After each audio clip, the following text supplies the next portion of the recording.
बिस्मिल्लाहिर्रहमानिर्रहीम। जान सितमगर। इज़ा कलम फरवा खालिद। किस्त नंबर 48। मैं कभी आपसे दूर जाने के बारे में सोच भी नहीं सकती, मगर मैं जानती हूँ आप मेरी हकीकत जानने के बाद भी मुझे हमेशा हमेशा के लिए अपनी ज़िंदगी से बेदखल कर देंगे। महरबस ये बात सिर्फ दिल में सोच पाई थी, हमदान को कहने की जुर्रत नहीं थी इसके पास।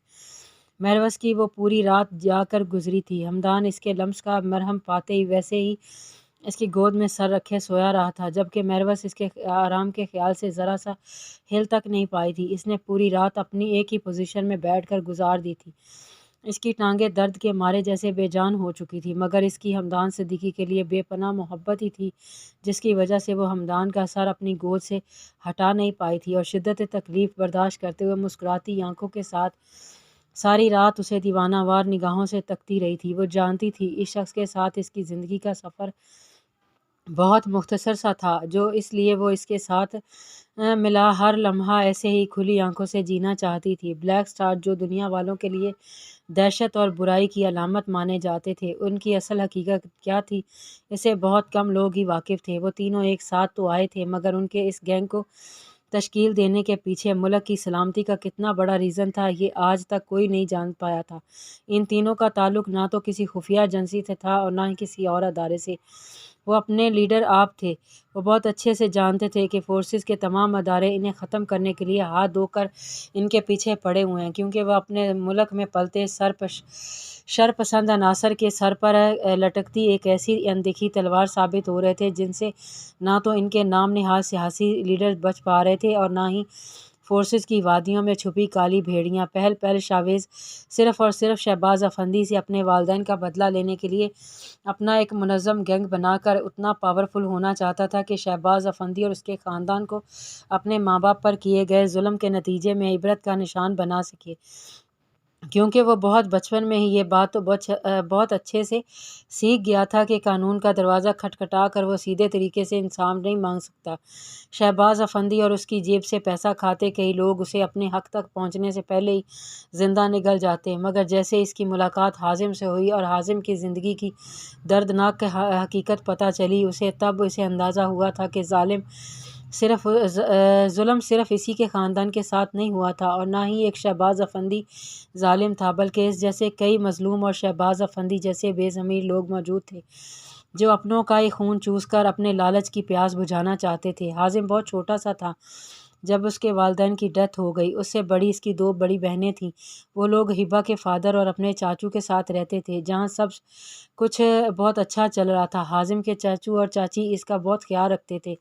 हाजिम अपनी बहनों से उम्र में काफ़ी छोटा था। वो सिर्फ़ इसकी बहनें ही नहीं, इसके सगे माँ बाप से बढ़कर थीं, जो इसकी हर छोटी से छोटी ख्वाहिश का ख्याल रखती थी। हाजिम इन दोनों के बगैर एक कदम भी नहीं चलता था, मगर वो हमेशा डाल बनकर इसके साथ रही थी। मगर एक दिन हाजिम पर ऐसी क़यामत टूटी जो इस नरम दिल रखने वाले इंसान को एक दरिंदा बनने पर मजबूर कर गई थी। हाजिम, जिसे हमेशा सुबह इसकी बहनें नहायत ही मोहब्बत से उठाती, एक सुबह इसकी ज़िंदगी में ऐसी आई जब इसे उठाने कोई नहीं आया था। हाजिम रोज़ 7 बजे उठकर अपनी बहनों के हाथों तैयार होकर स्कूल जाता था, मगर उस दिन इसकी आंख 10 बजे के करीब घर में होते शोर के एहसास से खुली थी। वो जैसे ही बाहर निकला, बाहर छाया क़यामत का सा समा देखकर वो मासूम कमसिन बच्चा सहम गया था।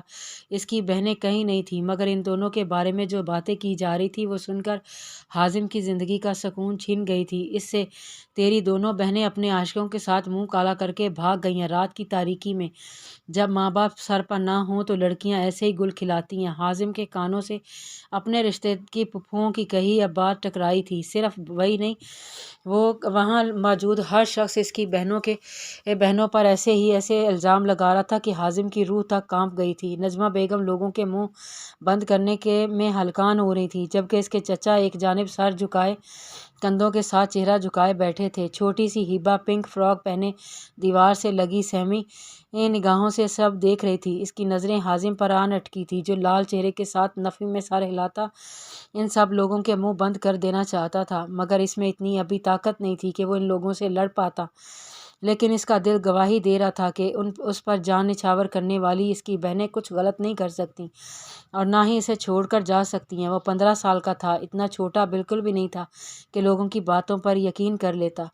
उस दिन के बाद से उसे बिल्कुल चुप लग गई थी। इसने अपने चचा चाची से छुप कर अपनी बहनों को ढूंढने की हर मुमकिन कोशिश की थी, मगर उनका सुराग कहीं नहीं मिल पाया था। जब एक दिन उसने अपने चचा हाशिम अली को जो बात करते सुना, वो एक बार फिर से हिला कर रख गई थी। इन्हें यही लगा था कि हाजिम भी बाकी सब के साथ शादी पर गया हुआ है, मगर हाजिम तबीयत खराबी की वजह से घर पर ही था। हाशिम साहब के दोस्तों की आमद का सुनकर हाजिम वैसे ही बाहर निकला, मगर ड्राइंग रूम के दरवाजे पर आते उसे अपने चचा की आवाज़ सुनाई दी, जो इसकी बहनों के बारे में बात कर रहे थे अपने करीबी दोस्त से। वैसे आज तक इतना महंगे दामों कोई लड़की नहीं बिकी जितना मोल तुम्हारी भतीजियों का लगा है। क्या धूल झोंकी है तुमने पूरे ख़ानदान वालों की निगाह में। यहाँ सब के सामने भी मुअज़्ज़ज़ बन गए, वहाँ अपना कारोबार भी चमका लिया। मैं तो बहुत हैरान हूँ, तुम्हें ये ख्याल पहले क्यों नहीं आया। घर में इतनी हसीन लड़कियाँ होते हुए भी बाहर खार होते रहे हैं। वो शख्स और भी अनजाने क्या कुछ बोल रहा था, मगर हाजिम को लगा था वो अब कभी भी कुछ भी नहीं सुन पाएगा। इसकी बहनों पर इतना बड़ा जुल्म किया गया था और इसे पता भी नहीं चला था। हाजिम दीवार पर लटकी हाशिम अली की राइफल उतारते गुस्से से इन्हें मारने के लिए ड्राइंग रूम की जानिब बढ़ा था, जब एक किचन से निकलते खानसामे ने भाग कर आते इसे रास्ते में रोक लिया था। नहीं हाजिम बाबा, आप कुछ नहीं करेंगे। ये लोग इस वक्त बहुत ताकतवर हैं, वो आपको ख़त्म कर देंगे। हम अपनी मासूम बच्चियों का बदला ज़रूर लेंगे, मगर ऐसे नहीं। उनके खानसामा जो इसके वालिदैन के दौर से यहाँ काम कर रहे थे, वो भी हाशिम अली की ये जुल्म की दास्तान सुन चुके थे। उनकी आंखों में भी गुस्से और दुख के मारे आंसू थे, मगर वो हाजिम को फ़िलहाल कोई जज्बाती कदम उठाने की इजाज़त नहीं दे रहे थे, क्योंकि वो जानते थे अंदर बैठे अफराद इस बच्चे को नहीं छोड़ते। मैं इस कमीने को छोड़ूंगा नहीं। मेरी बहनों पर इतना बड़ा जुल्म किया इसने, मैं इसे मार दूंगा। मैं कैसा भाई था उनका, उनकी हिफाजत नहीं कर पाया। अनजाने वो किस हाल में होंगी। हाजिम दर्द से बलबलाते हुए अपने बाल नोच रहा था, मगर इस वक्त इसे संभालने के लिए वहाँ कोई नहीं था। उसने अपने खानसामे की बात समझते पहले खुफिया तौर पर अपने चाचा की जासूसी करते अपनी बहनों का सुराग लगाना चाहा था। इस दौरान वो नजमा बेगम से ज़िद करके अपने बचपन की मोहब्बत हिबा मुंतशाल को अपने नाम लगवा गया था। वो जानता था आने वाला वक्त शायद इसके हक में नहीं होने वाला था, इसलिए वो अब हिबा को खोने का इरादा नहीं रखता था। वो जानता था इसके चचा किसी भी बुरे फाल में हिबा या नजमा बेगम का कोई कसूर नहीं है था, वो ना ही वो इन्हें कोई सज़ा देना चाहता था। हिबा इसकी मोहब्बत का जिस पर वो बहुत किसी की बुरी नज़र नहीं पड़ने देना चाहता था। हाजिम को पूरे 2 महीने लग गए थे अपनी बहनों का पता लगवाने में, मगर जैसे ही वो अपनी मंजिल के करीब पहुंचा उसे लगा था कि वो एक बार फिर हार गया। उसके चचा ने उसकी बहनों को दूसरे मुल्क स्मगल कर दिया था, मगर वो अपनी इज्जत बचाकर उसी दिन हराम मौत को गले लगा गई थी। इन दोनों ने अपनी रग काट कर अपनी ज़िंदगी की डोर हमेशा हमेशा के लिए काट दी थी। उस दिन हाजिम बहुत बुरी तरह टूटा था। इसके अंदर की इंसानियत इस दिन जैसे ख़त्म हो चुकी थी। वो पूरी दुनिया को तहस नहस कर देना चाहता था, जिसका आगाज़ उसने अपने सबसे बड़े मुजरिम से किया था। वो घर से अपने चचा के साथ किसी काम से निकला था, मगर आधे रास्ते में आकर उन पर हमला आवर होते इसने इन्हें रस्सियों से बांध दिया था। पहले उसने उनसे अपनी बहनों की बेगुनाही का सबूत रिकॉर्ड करवाया था, जो वो पूरी दुनिया को दिखाकर इस पर लगा बदकारी का दाग हटवाना चाहता था। फिर उसने उनकी आहों और सिसकियों सुनते अपने दिल को सुकून पहुंचाते गाड़ी को आग लगाते इन्हें जिंदा जला दिया था। उसके हाथ सबूत था। वो वापस नजमा बेगम और हिबा के पास जाकर इन्हें सब बता सकता था, मगर वो जानता था इसके ऐसा करने से इसे अपने बाप को अपना आइडियल मानने वाली इसकी नाजुक हिबा टूट जाएगी, ना कभी ज़िंदगी में किसी पर एतबार कर पाएगी। इसके बाप की हकीकत जान कर दुनिया वालों के ताने इसे ज़िंदा दरगोर कर देंगे। खुद पर इतना बड़ा जुल्म होने के बावजूद हाजिम सालार यहाँ भी अपनी मोहब्बत के बड़ेपन का सबूत देता वहाँ से हमेशा हमेशा के लिए फरार हो गया था। तब उसकी मुलाकात शावेज से ही हुई, जो इसी की तरह पूरी दुनिया से खफा, हर एक से इंतकाम लेने का जज्बा रखता था। अलग अलग वो दोनों टूटे बिखरे थे, मगर एक साथ आते वो इतने मजबूत हो गए थे कि पूरी दुनिया को हिला देने की ताकत रखते थे। इन दोनों के मिल जाने से सब कुछ मुकम्मल होने के बावजूद एक कमी सी रह गई थी, जिस कमी को महरवस कमल ने आकर पूरा कर दिया था। वो कहने को सिर्फ एक गैंग था, मगर वो किसी मजलूमों का सहारा था। उसका ये गैंग हमेशा जालिमों पर भी कहर बरसाता आया था। जो लोग अदालतों तक पहुंचकर इंसाफ नहीं मांग पाते थे, इन्हें ब्लैक स्टार्स अपने अंदाज में इंसाफ दिलाते थे। वो हमेशा से अच्छे काम करते आए थे, جس بارے میں پوری دنیا طرح آگاہ ہوتے ہوئے بھی ان کی فورسز کے ادارے، سیاستدان اور یہاں تک کہ میڈیا والے بھی ہمیشہ اس کے حوالے سے ہر جگہ دہشت اور غلط خبریں پھیلا کر لوگوں کے دلوں میں ان کے لیے نفرت اور خوف و ہراس پھیلانے کی کوشش کرتے آئے تھے، مگر کبھی بلیک سٹارز نے ان جھوٹے الزاموں کا جواب نہیں دیا تھا۔ وہ ہمیشہ اپنے عمل سے اپنے آپ کو اپنی عوام کے بیچ منواتے آئے تھے۔ ان کے نام سے عوام سے زیادہ بڑی بڑی کرسیوں پر براجمان اعلیٰ افسران اور بے ضمیر سیاستدان ڈرتے تھے، کیونکہ وہ لوگ کئیوں کے ایسے موت کے گھاٹ اتار چکے تھے، مگر آج تک اتنی پلاننگز کے باوجود کوئی ان کا بال بھی بنکا نہیں کر پایا تھا۔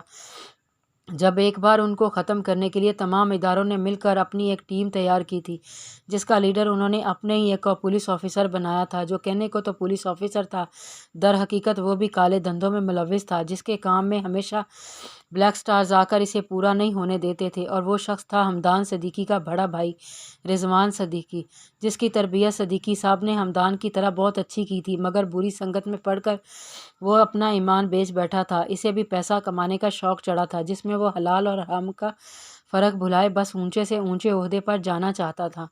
ہمدان ان دنوں تعلیم کے سلسلے میں انگلینڈ گیا ہوا تھا۔ رضوان کو بیوی مریم، جس نے صرف ہمدان کی خاطر اس سے شادی کی تھی، وہ بہت پہلے ہی اس سے اس سب سے آگاہ ہو چکی تھی۔ دوسری جانب صدیقی صاحب بھی آگاہ تھے اور رضوان کو روکنے کی ہر ممکن کوشش کرتے رہے تھے، مگر رضوان آئے روز پستی سے پستی میں ڈوبتا چلا جا رہا تھا۔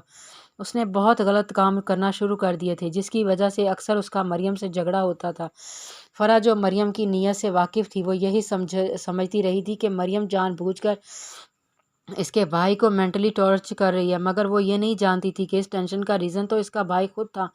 ہمدان نے پاکستان واپس لوٹتے ہی پولیس فورس جوائن کر لی تھی۔ جب آہستہ آہستہ اس کے علم میں اپنے بھائی کی حقیقت آنا شروع ہوئی، تب اسے بہت سارا پانی سر سے گزر چکا تھا۔ وہ چاہنے کے باوجود کچھ نہیں کر پایا تھا۔ اس نے اپنے بھائی کو روکنے اور سیدھے راستے پر لانے کی بہت کوشش کی تھی۔ وہ اپنے بابا سے، باقی سب گھر والوں سے بھی شدید غصہ تھا، جنہوں نے اتنے ٹائم اسے اندھیرے میں رکھ کر بہت بڑا نقصان کر دیا۔ اس کا بھائی ملک کی ایک بہت بڑی سیاسی جماعت کے ہاتھوں کٹ پتلی بنا ہوا تھا۔ جو وہ اسے کرنے کو کہتے تھے وہ کر گزرتا تھا، چاہے وہ کام کتنا ہی بڑا گناہ کیوں نہ ہو۔ رضوان صدیقی کے برے فعال دن بدن بڑھتے جا رہے تھے، جب ایک دن ہمدان کو اپنے دل پر پتھر رکھ کر وہ کام کرنا پڑا تھا جو کبھی کرنے کا سوچ بھی نہیں سکتا تھا۔ ہمدان نے رات کی تاریکی میں رضوان کے روم میں جا کر اسے جان سے مار دیا تھا۔ اس کا اپنا بھائی اس کے ملک کے لوگوں کے لیے ناسور بن چکا تھا، انجانے کتنوں گھروں کے اجاڑنے اور عزتیں لوٹنے کا سبب بن رہا تھا، جو ملک کا محافظ ہونے کی وجہ سے ہمدان صدیقی برداشت نہیں کر پایا تھا۔ رضوان کی موت کو پوسٹ مارٹم میں خودکشی کا نام دلوایا گیا تھا۔ ہمدان اپنے فادر سے سخت ناراضگی کے باعث قطع تعلق کر چکا تھا، مگر کہیں نہ کہیں ایسا قطع تعلق کا بڑا ریزن یہی تھا کہ وہ اپنے ماں باپ سے نگاہیں ملانے کے قابل نہیں سمجھتا تھا خود کو۔ جاری ہے۔